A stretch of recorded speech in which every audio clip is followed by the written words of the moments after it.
जय श्री कृष्णा दोस्तों। आज मैं इस वीडियो में अधिक मास के शुक्ल पक्ष की एकादशी की व्रत विधि बता रही हूँ। साथ में ही इस एकादशी का क्या नाम है वो भी मैं आपको बता रही हूँ।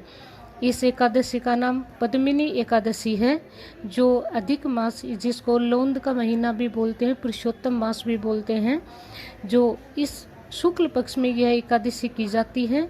इसकी व्रत विधि है वो मैं आपको बता रही हूँ, जो युधिष्ठिर जी के कहने पर भगवान श्री कृष्ण ने बताई थी। इस एकादशी का नाम पद्मिनी है। इस एकादशी के व्रत से मनुष्य विष्णु लोक को जाता है। हे राजन, इस विधि को मैंने सबसे प्रथम नारद जी से कहा था। यह विधि अनेक पापों को नष्ट करने वाली तथा मुक्ति और भक्ति प्रदान करने वाली है। आप ध्यानपूर्वक इसको सुने। दशमी के दिन व्रत को शुरू करना चाहिए और कांसे के पात्र में भोजन, मांस, मसूर, चना, कोंदो, शहद, शाक और पराया अन्न दशमी के दिन नहीं करना चाहिए।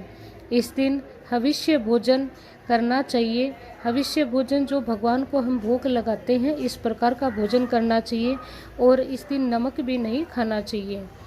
उस रात्रि को भूमि पर शयन करना चाहिए और ब्रह्मचर्य का पूरा ध्यान रखना चाहिए।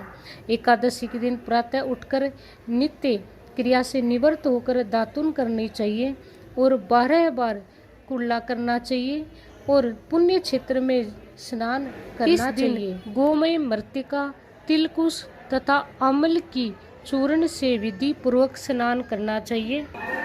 स्नान करने से प्रथम शरीर में मिट्टी लगाते हुए इसी प्रकार प्रार्थना करनी चाहिए। हे मृतिके, तुमको भगवान ने सतबाहु रूप धारण करके निकाला है। ब्रह्मा जी ने तुम्हें दिया है और कश्यप जी ने तुमको मंत्र से पूजा है। इसीलिए तुम मुझे भगवान की पूजा करने के लिए शुद्ध बना दो। समस्त औषधियों से पैदा हुई, गो के पेट में स्थित रहने वाली और पृथ्वी को पवित्र करने वाली तुम मुझे शुद्ध कर दो। ब्रह्मा के थूक से पैदा होने वाली रात्रि, तुम मेरे शरीर को छूकर मुझे पवित्र करो। हे शंख चक्र गदाधारी देवों के देव जगन्नाथ, आप मुझे स्नान के लिए आज्ञा दीजिए। उसके उपरांत वरुण मात्र को जप कर स्नान करना चाहिए। पवित्र तीर्थों के अभाव में उनका स्मरण करते हुए किसी तालाब में स्नान करना चाहिए। स्नान करने के पश्चात सफ़ेद फटे वस्त्रों को धारण करके तथा संध्या तर्पण करके मंदिर में जाकर भगवान की पूजा करनी चाहिए। स्वर्ण की राधा सहित भगवान की प्रतिमा या पार्वती सहित महादेव की प्रतिमा बनाकर पूजन करें। धान्य के ऊपर मिट्टी या तांबे का घड़ा रखना चाहिए। उस घड़े को वस्त्र तथा गंध आदि से सुशोभित करके उसके मुख पर तांबे, रुपया या सोने का पात्र रखना चाहिए। उस पात्र पर भगवान की प्रतिमा को रखकर धूप, दीप, नैवेद्य, पुष्प, चंदन आदि से उसकी पूजा करनी चाहिए। उसके उपरांत भगवान के सम्मुख नृत्य गान करना चाहिए। उस दिन पतित तथा रजस्वा स्त्री का स्पर्श नहीं करना चाहिए। इस दिन असत्य भाषण तथा गुरु और ब्राह्मण की निंदा नहीं करनी चाहिए। इस दिन भक्तजनों के साथ भगवान के सामने पुराण की कथा सुननी चाहिए और खुद को अगर आती हो तो खुद से पढ़ना चाहिए। अधिक लौंद मास की शुक्ल पक्ष की पद्मिनी एकादशी का व्रत निर्जल करना चाहिए। यदि मनुष्य शक्तिवान हो तो उसे जल पान या शुद्धाहार से व्रत रखना चाहिए। रात्रि में जागरण करके नाच और गान करके भगवान का ध्यान करना चाहिए। प्रति पहर मनुष्य को भगवान या महादेव जी की पूजा करनी चाहिए। भगवान को पहले प्रथम पहर में नारियल, दूसरे में बिल्व पत्र, तीसरे में सीताफल, चौथे में सुपारी, नारंगी अर्पण करना चाहिए।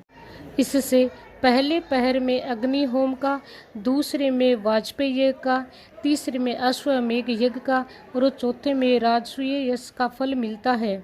इस फल से अधिक संसार में न यज्ञ है, न विद्या है, न तप है और न ही कोई दान है।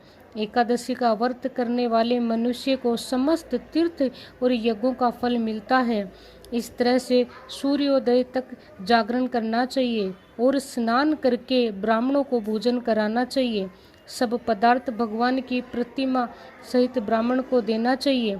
इस प्रकार जो मनुष्य विधि पूर्वक भगवान की पूजा तथा व्रत करते हैं उनका जन्म सफल हो जाता है और इस लोक में अनेक सुखों को भोग कर अंत में विष्णु लोक को जाता है।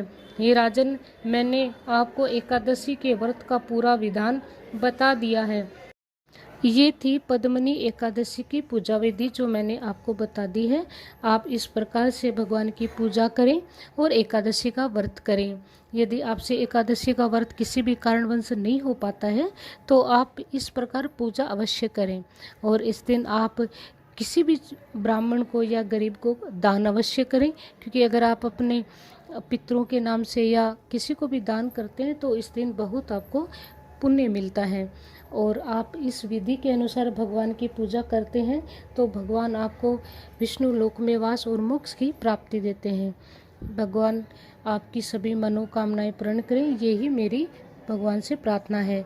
मेरी दी हुई जानकारी आपको अच्छी लगी हो तो प्लीज़ आप मेरे वीडियो को लाइक करें, शेयर करें और चैनल पर नए हैं तो प्लीज़ आप इसको सब्सक्राइब करें।